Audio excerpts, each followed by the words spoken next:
Assalamualaikum warahmatullahi wabarakatuh. Di sini kami dari kelompok 2 akan mempresentasikan mengenai diversitas akuntansi dan analisis laporan keuangan. Diversitas akuntansi dan masalah yang ditimbulkan. Diversitas akuntansi berdampak pada analisis laporan keuangan. Masalah penting yang harus dibahas adalah mengenai dampak diversitas akuntansi tersebut terhadap penafsiran laba dan arus kas masa mendatang, serta risiko dan ketidakpastian yang terkait. Next. Perbedaan pokok prinsip akuntansi di dunia. Dalam hubungannya dengan basis pengukuran yang digunakan, aplikasi konservatif dari konsistoris pada umumnya dilaksanakan di AS, Swiss, Brazil, Cina, dan Jepang. Tetapi di negara-negara Uni Eropa ada kecenderungan untuk menggunakan pendekatan yang lebih fleksibel, terutama di Inggris dan Belanda. Di kedua negara tersebut, konsistoris sering dimodifikasi dengan revaluasi atau penilaian ulang terhadap nilai pasar atau kos pengganti, terutama dalam akuntansi depresiasi di AS dan UE, terutama Inggris cenderung berbasis pada konsep umur ekonomis yang bermanfaat. Sementara di Prancis, Jerman, Swiss, dan Jepang biasanya aturan-aturan pajak mendorong penggunaan metode-metode depresiasi yang lebih cepat. Next. Persepsi internasional dalam pengukuran laba. Eropa Kontitena penelitian mengenai dampak prinsip-prinsip akuntansi Jerman dan Prancis dibandingkan dengan dampak prinsip-prinsip akuntansi Inggris telah dilakukan dalam sebuah studi empiris oleh Gray 1980 dalam Radboud DKK 2006 terhadap 15 perusahaan Prancis, 28 perusahaan Jerman, dan 29 perusahaan Inggris untuk periode 1972 dan sampai 1975. Dari hasil penelitian tersebut, dengan menggunakan indeks konservatisme dapat diketahui bahwa laba cenderung lebih konservatif dinyatakan lebih rendah atau understated di Perancis dan Jerman dibandingkan dengan Inggris. Selanjutnya yaitu Jepang. Banyak faktor yang mempengaruhi akuntansi di Jepang, sehingga akuntansi di Jepang menjadi unik, walaupun konvergensi akuntansi juga berlangsung di Jepang. Tetapi pengaruh perpajakan, kepentingan kreditor, dan budaya yang konservatif mendorong pengukuran laba relatif lebih rendah dibandingkan dengan AS. Selanjutnya akan dijelaskan oleh rekan saya. Baik, di sini saya akan melanjutkan presentasi tentang analisis internasional kooperatif. Menurut Radboud 2006, hasil penelitian menyatakan bahwa prinsip-prinsip akuntansi AS secara signifikan lebih konservatif daripada Inggris, tetapi kurang konservatif dibanding Jepang dan sejumlah negara Eropa kontinental dalam hal dampaknya terhadap laba. Artinya, laba sebuah perusahaan yang dihitung dalam atau dengan PABU AS akan lebih kecil dibandingkan dengan laba perusahaan tersebut jika dihitung berdasarkan PABU Inggris. Tetapi masih lebih besar dibandingkan laba perusahaan tersebut jika dihitung sesuai dengan PABU Eropa kontinental. Jika AS digunakan secara satuan ukur atau yardstick dengan indeks 100, maka indeks untuk beberapa negara adalah 125 untuk Inggris, 97 untuk Prancis, 91 untuk Belanda, 88 untuk Belgia, 87 untuk Jerman, 85 untuk Spanyol, dan 65 untuk Jepang.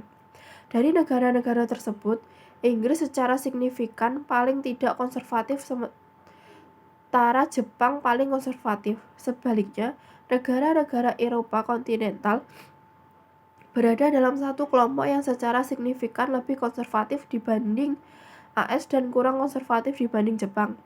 Ini menunjukkan bahwa perbedaan pendekatan yang signifikan dalam pengukuran akuntansi mungkin akan tetap bertahan, walaupun dilaksanakan upaya konvergensi akuntansi internasional yang bertujuan untuk mencapai komparabilitas internasional.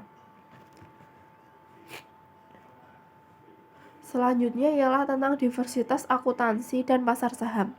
Sebuah pertanyaan penting adalah mengenai bagaimana harga saham bereaksi terhadap dampak diversitas akuntansi terhadap laba. Penelitian mengenai hal ini masih terbatas sehingga belum dapat diambil simpulannya. Memang, beberapa penelitian awal telah dilakukan oleh Mink 1983 dalam Redebook DKK 2006. Hasilnya menunjukkan bahwa harga saham bereaksi terhadap laba yang didasarkan pada PABU asing. Penelitian yang dilakukan kemudian oleh Pope dan Rees 1992 dalam Redbook DKK 2006 menyatakan bahwa dalam kasus perusahaan Inggris yang terdaftar di AS dan juga membuat laporan berdasarkan PABU AS, terdapat tambahan penjelasan mengenai informasi laba yang didasarkan pada PABU AS.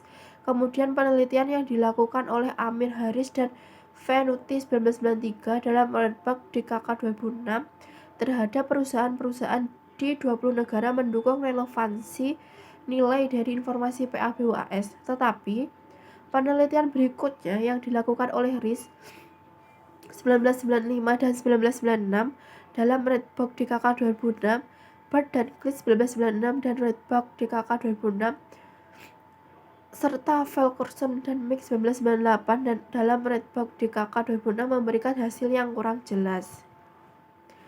Selanjutnya ialah faktor-faktor yang mempengaruhi perbedaan pengukuran.